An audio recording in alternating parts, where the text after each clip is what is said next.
네, 여러분 안녕하세요.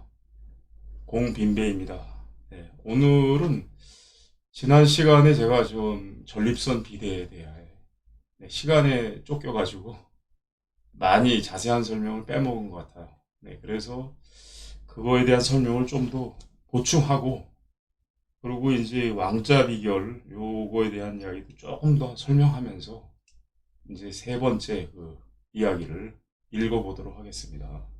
네, 그래서 먼저 그 전립선이라는 게, 이 날씨가 추워지면 사람이 오줌이 많이 나오죠. 네, 추운 겨울이 되면 이 전립선 비대도 좀 심해집니다. 고통이 좀 심해지고. 그러니까 이제 요새 같이 추운 날씨에 조심하셔야 될 것 같아요. 그래서 이제 이게 한의학적으로 보면 신호를 이제 토대로 하고 있기 때문에, 주로 이제 우리 혈자리도 보면 신장과 관련된 그런 혈자리들을 많이 택해서 하고 있습니다. 그 중에 이제 먼저 이 하복부에 있는 혈자리를 제가 간단하게 설명하면, 배꼽 아래로 이제 새치 내려간 곳을 관원이라고 부르죠, 보통. 관원. 그리고 그 관원보다 한 1촌 더 내려간 곳을 중국혈이라고 부릅니다. 이 관원혈에서 양옆으로 2촌 정도 간 그 지점을 수도혈이라고 불러요.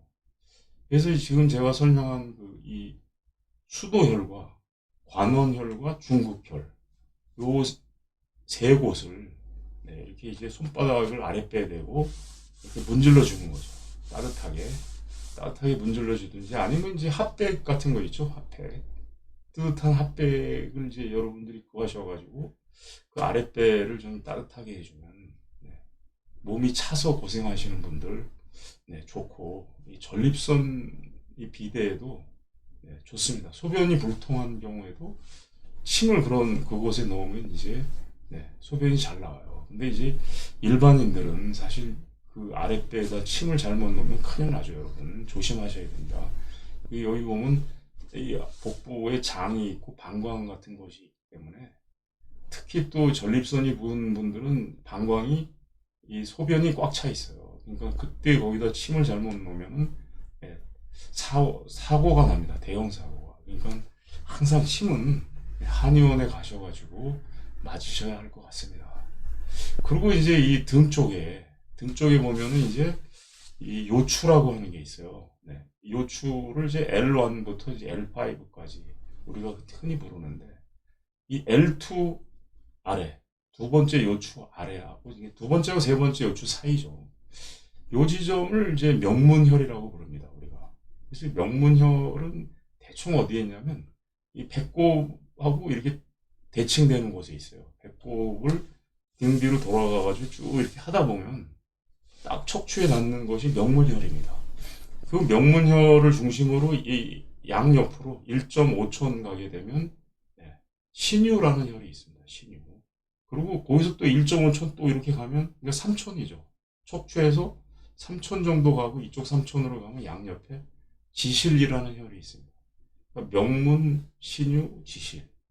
요 세 혈이 또 신장이, 그 허한 신장을 보호하는 아주 중요한 혈자리들입니다.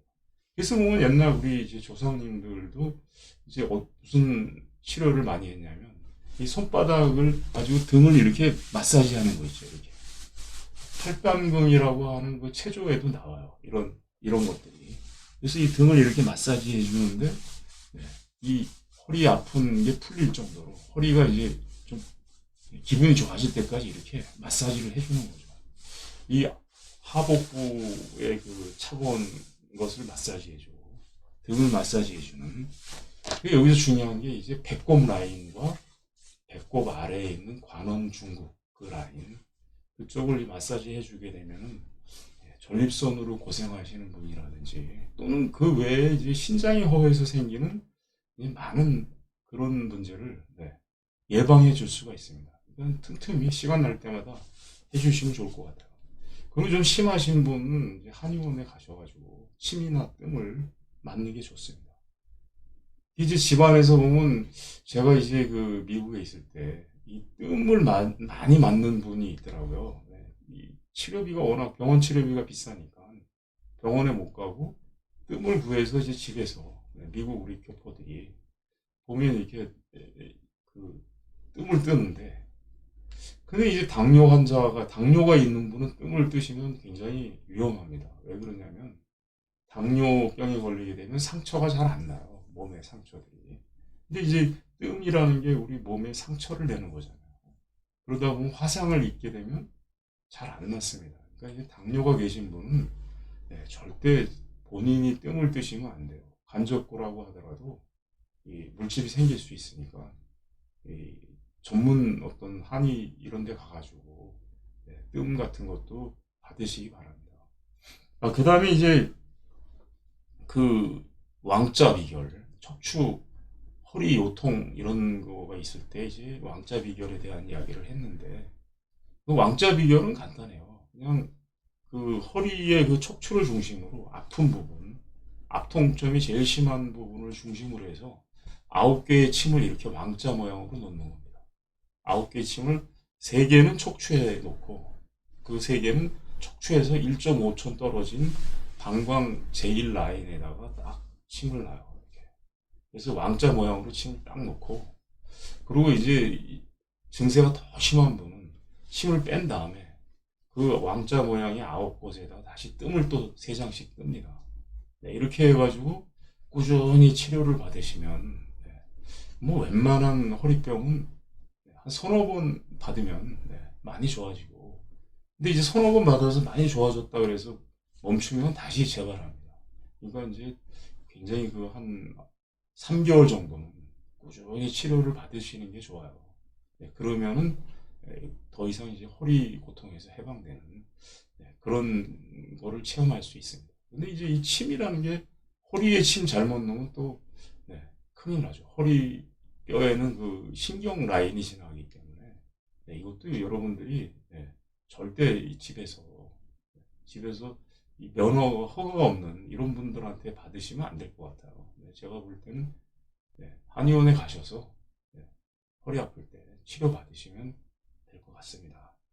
자, 그럼 이제 오늘 이제 제 이 설명을 이 정도로 하고 오늘 책 읽을 부분을 한번 또 읽어보도록 하겠습니다. 오늘은 이제 그 허준 선생님이 뉴욕에 도착해서 이제 미스터 박 집에 이제 살면서 첫째 날 이야기입니다. 첫째 날 이제 밤, 향수병과 슬픔에 타버린 폐경맥에 관한 이야기를 하겠습니다. 선생은 14시간이 넘는 비행기 여행에 피로가 쩔대로 쩔었지만 낯선 미국 땅에다 시차까지 겹쳐서 그런지 잠은 안 오고 눈만 말똥말똥 굴리고 있었다. 이때 노크 소리가 들렸다. 선생님, 주무십니까? 미스터 박의 목소리에 선생은 벌떡 일어나 밖으로 나왔다. 미스터 박의 먼 친척벌 되는 누이가 찾아와 있었다. 사실 미스터 박에겐 사해 동포가 모두 친척이다. 그녀는 고국 소식을 듣고 싶은 열망에 한국에서 누군가 찾아왔다는 소식에 늦은 밤 시간임에도 불구하고 체면을 접고 들이닥쳤다.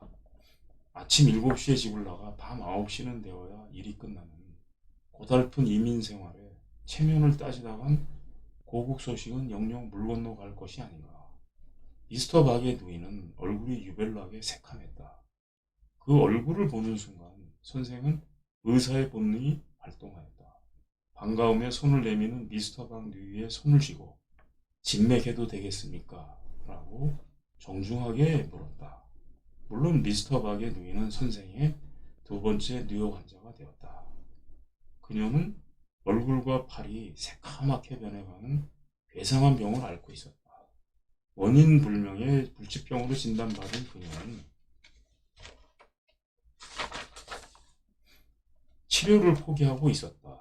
선생은 고향에 대한 짙은 향수와 타국에서의 뼈아픈 고생으로 절절하게 사무친 슬픔이 폐 기운을 새카맣게 태우고 그 기운이 등에서 시작하여 폐경맥을 타고 양쪽 팔로 번진 병이라고 진단하였다.